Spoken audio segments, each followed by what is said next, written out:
नमस्कार दोस्तों, स्वागत है आप सभी का एक बार फिर से शारदा एकेडमी के ऑफिशियल यूट्यूब चैनल पर। और आज हम डिस्कस कर रहे हैं 25 जुलाई की मोस्ट इंपॉर्टेंट न्यूज़। देखिए, जो फर्स्ट न्यूज़ है वो रिलेटेड है कोविड-19 या कोरोना से रिलेटेड। देखिए, डीआरडीओ स्टेब्लिश कोविड-19 टेस्टिंग फैसिलिटी एट लेह। तो डीआरडीओ ने स्टेब्लिश की है कोविड-19 टेस्टिंग फैसिलिटी। कहाँ पर स्टेब्लिश की है? लेह लद्दाख में। देखिए, ये जो फैसिलिटी है, अगर हम इसके बारे में बात करें और डीप में, तो देखिएगा, defence research and development organisation, it means DRDO, has set up कोविड-19 testing facility at defence institute. देखिए, जो फैसिलिटी है कहाँ पर डेवलप की गई है, तो एक लैब है जिसे हम बोल सकते हैं भारत की हाईएस्ट लेटीट्यूड रिसर्च लैब। तो defence institute of high latitude research lab at Leh. It has been launched to improve testing rate of corona cases in the region. इससे क्या होगा कि कोरोना के टेस्ट की जो रेंज है वो काफ़ी ज़्यादा इंक्रीज हो जाएगी इस एरिया में। It has the capability of screening 50 samples a day, यानी एक दिन में 50 सैंपल्स की स्क्रीनिंग की जा सकती है, along with keeping close watch on infected persons. ठीक है, तो ये कुछ इंपॉर्टेंट बातें हैं इस रिसर्च इस लैब से related. It will also provide training man power addressing future bio threats along with research and development activities. तो ये भी एक इम्पोर्टेंट उसकी कैरेक्टरिस्टिक है। अगर हम बात करें अदर न्यूज़ की, तो लेफ्टिनेंट गवर्नर ऑफ लद्दाख, तो लद्दाख के जो लेफ्टिनेंट गवर्नर हैं वो हैं R.K. माथुर। और अगर हम बात करें lieutenant governor of Jammu and Kashmir, तो वो हैं गिरीश चंद्र मुर्मू। ठीक है, ये बातें आप लोगों को ध्यान में रखना है। देखिएगा, नेक्स्ट जो न्यूज़ है यहाँ पर, ये है रिलेटेड है फाइनेंस से या बैंकिंग सेक्टर से। देखिए क्या हुआ है, आरबीआई ने रिलीज़ की है द फाइनेंशियल स्टेबिलिटी रिपोर्ट। तो आरबीआई ने रिलीज़ की है एक report, financial stability report, it means वित्तीय स्थिरता रिपोर्ट। जुलाई 2020 में ये रिपोर्ट को इशू किया गया आरबीआई के द्वारा। देखिए, ये रिपोर्ट क्या होती है और इसमें क्या बातों के ऊपर फोकस किया जाता है, तो हम एक बार देख लेते हैं। Financial stability report, it means वित्तीय स्थिरता report. The financial stability report published by RBI. तो पब्लिश कौन के द्वारा किया जाता है? आरबीआई के द्वारा। After approved by FSDC sub committee. तो इस जो रिपोर्ट को पब्लिश करता है आरबीआई, पर अप्रूव किया जाता है किसके जरिए? इसको अप्रूव करती है एक कमेटी, एक सब कमेटी, जिसको हम बोलते हैं financial stability development council, it means FSDC। Since its inception, ये पूरा इंसेप्शन करने के बाद, इनपुट्स लेने के बाद, ये देखिए, ये जो तैयार की गई है इस सब कमेटी के द्वारा रिपोर्ट, ये तैयार की गई है कुछ इनपुट्स के आधार पर, जो इनपुट्स लिए गए हैं फाइनेंशियल सेक्टर्स के रेगुलेटर्स से। जैसे कि अब फाइनेंशियल सेक्टर के कुछ इंपॉर्टेंट रेगुलेटर्स जैसे आरबीआई, सेबी, PFRDA, IRDI, ये PFRDA पेंशन से रिलेटेड रेगुलेटर है और ये इंश्योरेंस से रिलेटेड रेगुलेटर है, IRDA, including ministry of finance. साथ ही मिनिस्ट्री ऑफ फाइनेंस के भी इनपुट्स लिए गए हैं। और periodic exercise for reviewing the nature, magnitude and implications of risk that may have bearing on the microeconomic environment financial institutions। तो देखिए, जो रिपोर्ट तैयार की है FSDC ने, वो इन सारे जो नियामक हैं फाइनेंशियल सेक्टर के, उनके इनपुट लेने के बाद जो ये बताती है कि फाइनेंशियल मार्केट में या माइक्रो इकोनॉमिक्स में किस प्रकार के रिस्क आ सकते हैं या किस प्रकार के रिस्क हैं जो फाइनेंशियल सेक्टर को रोक सकते हैं, को नुकसान पहुंचा सकते हैं। तो इस प्रकार से क्या क्या रिस्क हैं, क्या क्या चीज़ें हैं, उन सब के ऊपर ये रिपोर्ट तैयार की है। These report will also assess the resilience of the financial sector through stress test. ये एक बहुत ही खास बात है। ये रिपोर्ट तनाव परीक्षणों के माध्यम से वित्तीय क्षेत्र के लचीलेपन का भी आकलन करती है। तो जो स्ट्रेस टेस्ट है खासतौर से, इट मीन्स तनाव परीक्षण के माध्यम से फाइनेंशियल सेक्टर में कितना लचीलापन है, कितनी फ्लेक्सिबिलिटी है, उस चीज़ को भी ये रिपोर्ट एक प्रकार से एग्जामिन करती है। देखिए आगे कुछ खास पॉइंट इस रिपोर्ट से रिलेटेड यहाँ पे देखिएगा। The reserve bank of India has release the 21st issue of the financial stability report. तो अगर बात की जाए ये कौन से नंबर की स्टेबिलिटी रिपोर्ट है, तो ये है 21st नंबर की stability report. The FSR reflects collective assessment of sub committee of the financial stability and development council. तो एफएसडीसी ने जो तैयार किया है असेसमेंट, वही रिपोर्ट इन्होंने इशू की है on risk and financial stability and resilience of financial system. ये बात हम पहले डिस्कस कर चुके हैं। रिपोर्ट क्या है, क्या उसका ऑब्जेक्ट है, उसके बारे में। The report also discuss the issues relating to the development and regulation of the financial sector. तो बेसिकली इस रिपोर्ट में क्या डिस्कस किया गया है वो हमने बताया, पहले भी पढ़ा है। सबसे खास बात इस स्ट्रेस टेस्ट की अगर बात करें, stress test conducted by RBI और आरबीआई सजेस्ट दैट द कोविड-19 crisis could push Indian bank. देखिए सबसे खास बात मैंने जो यहाँ से उठाई है वो ये है कि इस रिपोर्ट में ये बताया गया है कि कोविड-19 पेंडेमिक कंडीशंस के कारण भारत के बैंकों का जो एनपीए है या जो बेड लोन्स हैं वो 2 दशक में सबसे हाईएस्ट पोजीशन पर पहुंच जाएगा या पहुंचने की पूरी संभावना है। क्लियर? तो ये बहुत ही इंपॉर्टेंट पॉइंट है जो यहाँ पर बोला गया है इस रिपोर्ट में।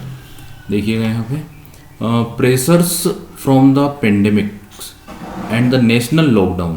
तो पेंडेमिक और लॉकडाउन दोनों जो बातें हैं are likely to significantly push up bad loans for the banking sector.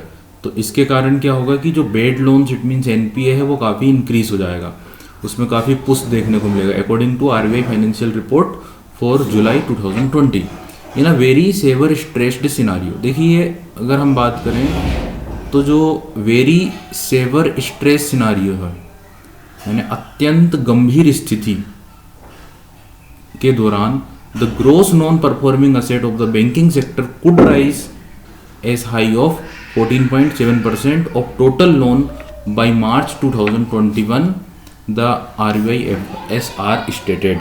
तो एफएसआर में ये कहा गया है कि जो वेरी सेवर स्ट्रेस्ड सिनारियो की कंडीशन होगी उस समय तक जो एनपीए है वो बढ़कर 14.7% तक पहुंच जाएगा। देखिए 5 कंडीशंस के ऊपर ये चेक किया जाता है। अगर हम बात करें 5 जो कंडीशंस होती है जिस पर एनपीए यहाँ पे बताया जाता है इस रिपोर्ट में, वो होते हैं एक तो एक्चुअल, दूसरा होता है बेसलाइन, तीसरा होता है मीडियम स्ट्रेस, चौथा होता है सेवर स्ट्रेस और 5वां होता है वेरी सेवर स्ट्रेस। तो 5 ये कंडीशंस हैं जिसके ऊपर ये चेक किया जाता है। तो वेरी सेवर स्ट्रेस यानी अत्यंत गंभीर स्थिति में जो एनपीए है देश का वो बढ़कर हो जाएगा कितना 14.7%, ये बोला गया है। अगर हम बात करें बेसलाइन सिनारियो में, बेसलाइन सिनारियो में जो ग्रोस एनपीए रेट है वो बढ़कर हो जाएगी 12.5%। बाकी मैंने आप लोगों को बताया है और जो एक पैमाने हैं वो और जो स्केल्स हैं वो है actual,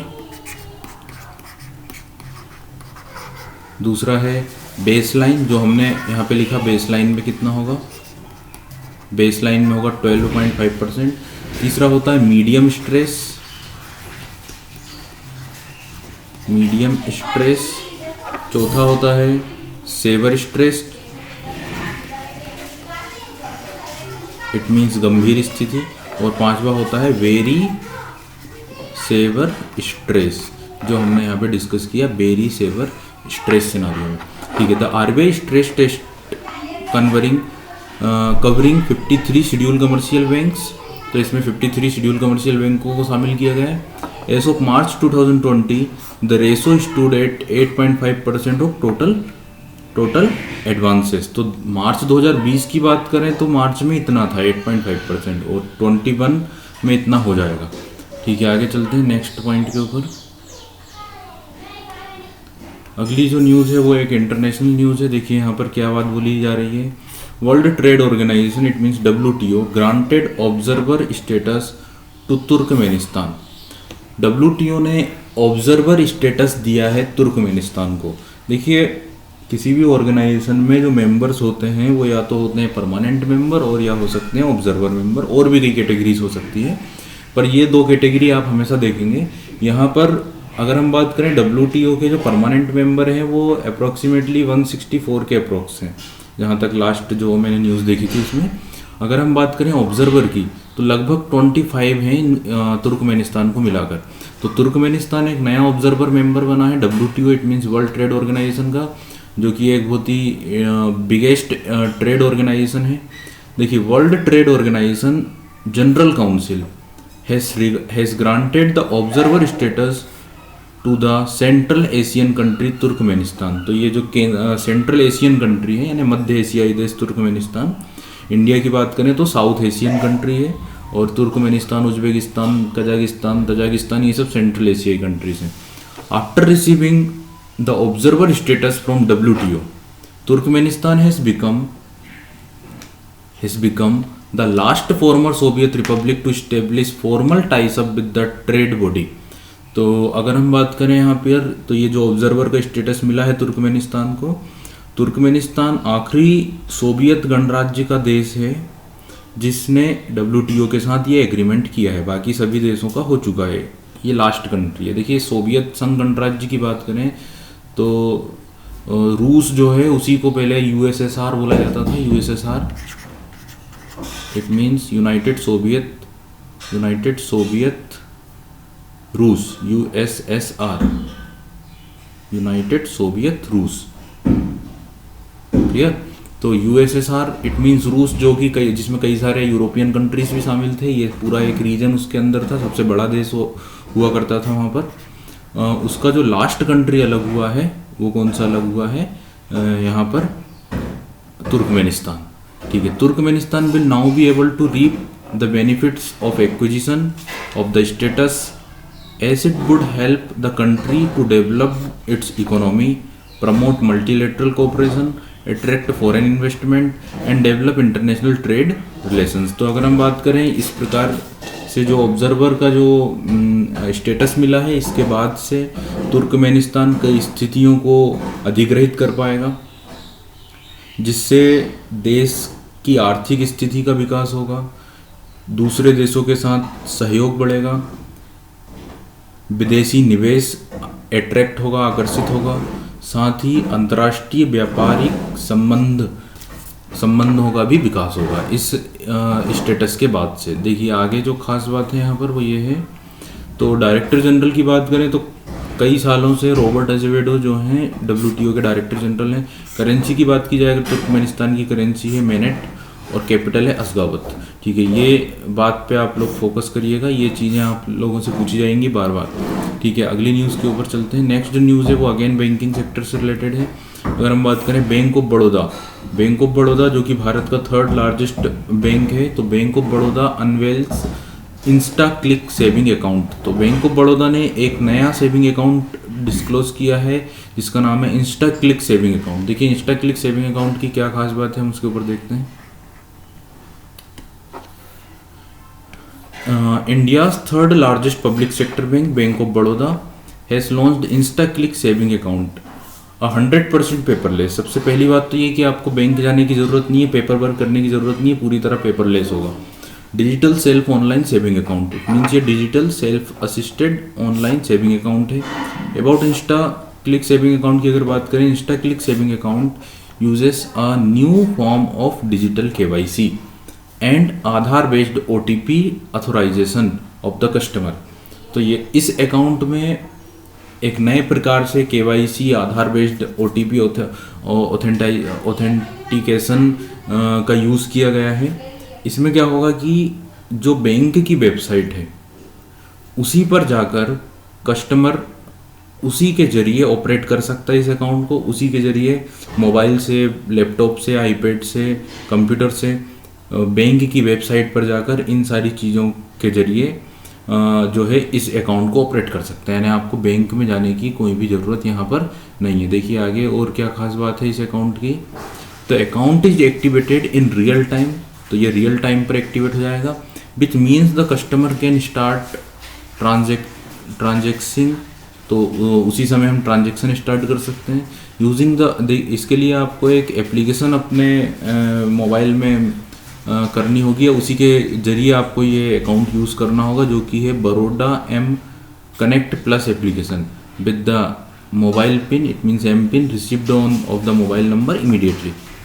the product also offers customers, देखिए बाकी की जो सर्विसेज हैं वो भी एज इट इज़ इस अकाउंट में प्रोवाइड की जाएंगी, जैसे mobile banking, internet banking, UPI it means unified payment interface and debit card etcetera. तो ये सारी जो भी फैसिलिटीज़ हैं वो भी इस अकाउंट के साथ प्रोवाइड की जाएंगी, ठीक है। आगे चलते हैं नेक्स्ट पॉइंट के ऊपर। तो देखिए पेंडेमिक कंडीशन में जब हम कहीं पे भी बाहर जाना अवॉइड कर रहे हैं उस टाइम पर ये बहुत ही अच्छी फैसिलिटी है कि आप घर पर ही अपना कोई अकाउंट ऑपरेट कर सकते हैं। ठीक है, आगे चलते हैं नेक्स्ट जो न्यूज़ है उसके ऊपर। तो यहाँ पे देखिएगा it is also related to industry या बिजनेस से रिलेटेड न्यूज़ है। CII, it means CII approves acquisition of Krishnapatnam port by Adani port and SEZL। तो CII ने अप्रूव किया है एक्विजिशन यानी अधिग्रहण की अनुमति दी है CII ने किसे, अडानी पोर्ट और SEZL लिमिटेड को। अडानी पोर्ट लिमिटेड और SEZL लिमिटेड एक्वायर करेंगे कृष्णापट्टनम पोर्ट लिमिटेड को। क्लियर। तो कृष्णापट्टनम पोर्ट लिमिटेड जो कंपनी है अब उसको एक्वायर कर लिया है अडानी पोर्ट और SEZL special economic zone limited company ने। देखिए यहाँ पर इस न्यूज़ के बारे में और कुछ खास बातें देखते हैं। तो यहाँ पर जो CCI का मतलब होता है competition commission of India.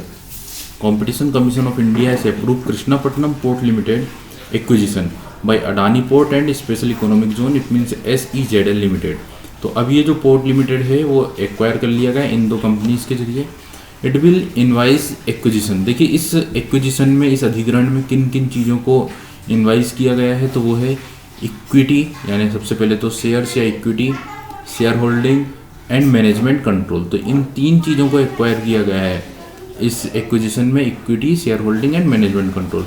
Adani port is a customer facing integrated port infra service provider in 6 maritime states of Gujarat, Goa, Kerala, Andhra Pradesh. तो अगर हम बात करें अदानी पोर्ट की, तो अदानी पोर्ट गुजरात, गोवा, केरल, आंध्र प्रदेश, तमिलनाडु, उड़ीसा के 6 समुद्री राज्यों में ग्राहक सामना करने वाला एकीकृत पोर्ट इंफ्रा सर्विसेज प्रदाता है।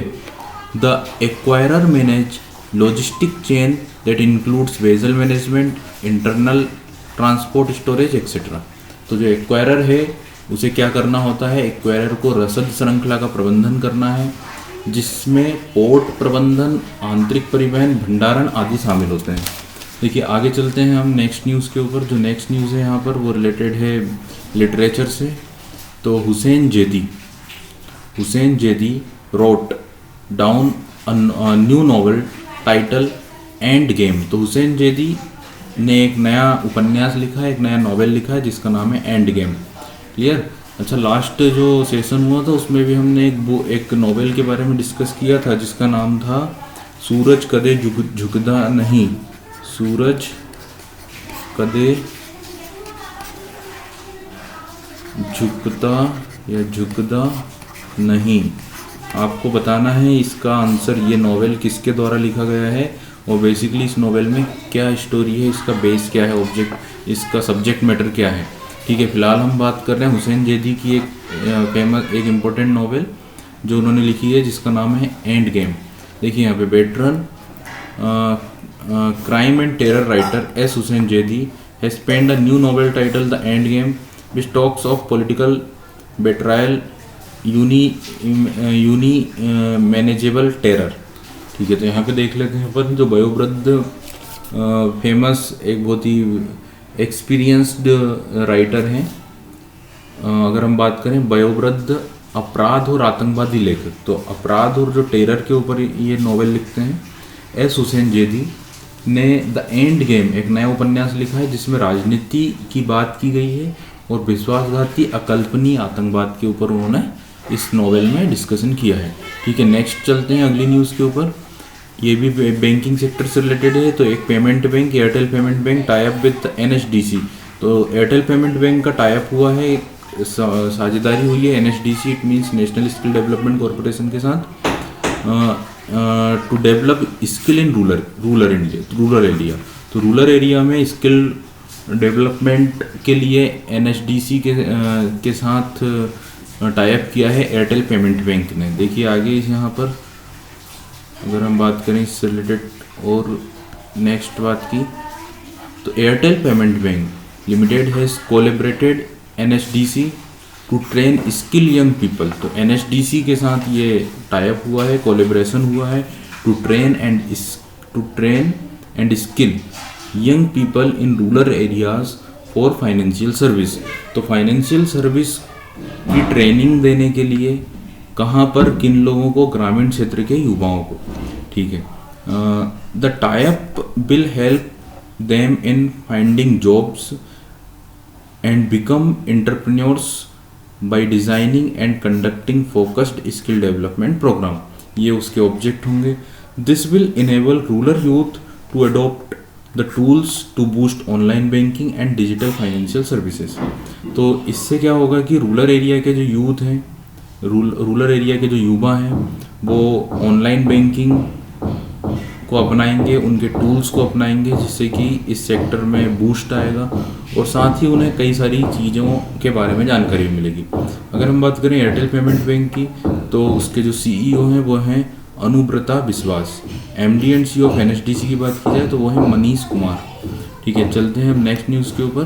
तो यहाँ पे आप लोग देख रहे हैं स्क्रीन पर एक्टर सोनू सूद, जिन्हें सभी जानते हैं। कोरोना काल में जो रियल हीरो निकल कर आए हैं वो हैं सोनू सूद, जिन्होंने कई सारे माइग्रेट जो लेबर थे उन्हें अपने घर पर पहुंचाने में काफ़ी ज़्यादा हेल्प की है। तो एक्टर सोनू सूद अनवेल्स प्रवासी Rojgar app for migrant workers. तो एक एप्लीकेशन उन्होंने लेकर आए हैं, या एक एप्लीकेशन के बारे में बताया है जिसका नाम है प्रवासी रोजगार फॉर माइग्रेंट वर्कर्स। तो यहाँ पे देख लेते हैं इसके बारे में और कुछ खास बात। Actor Sonu Sood has launch Pravasi Rojgar app to help the migrant workers find right job opportunities in various sectors across the country. तो देश में जितने भी जॉब हैं डिफरेंट सेक्टर्स के, उसमें जो भी जॉब अपॉर्चुनिटीज़ हैं उनको बताने के लिए, उनको प्रोवाइड करने के लिए, या वो जॉब आपको बताएगा एक ऐप। किसके लिए ये किया जा रहा है? Migrant workers. तो माइग्रेंट वर्कर्स को जितनी भी जॉब अपॉर्चुनिटीज़ हैं डिफरेंट सेक्टर्स में अकॉर्डिंग टू देम, उनके अनुसार, उसके लिए ये एक एप्लीकेशन लॉन्च की गई है। The online platform will be supported by community outreach in the village. It will features job opportunities from over 500 reputed companies. तो इसमें जो जॉब अपॉर्चुनिटीज़ होगी वो 500 रेपुटेड कंपनीज के लिए होंगी। In construction, apparel, health care, engineering, BPO, security, automobile, e commerce and logistics sectors. तो इन सारे सेक्टर्स की लगभग 500 कंपनीज हैं इसमें जो रजिस्टर्ड है। It will also have specific job training programme like spoken English. साथ ही इसमें और भी कई प्रकार के जॉब ट्रेनिंग प्रोग्राम भी हैं, जैसे इंग्लिश स्पोकन एक्सेट्रा। ठीक है, तो आज का जो हमारा सेशन है वो यहाँ पर कंप्लीट होता है। अगर आपको ये सेशन पसंद आया हो तो आप इसे लाइक करिएगा, सब्सक्राइब करिएगा और चैनल को शेयर करिएगा। इससे रिलेटेड जो MCQ का सेशन है वो हम जल्दी ही लेकर आएंगे। ठीक है, थैंक यू सो मच।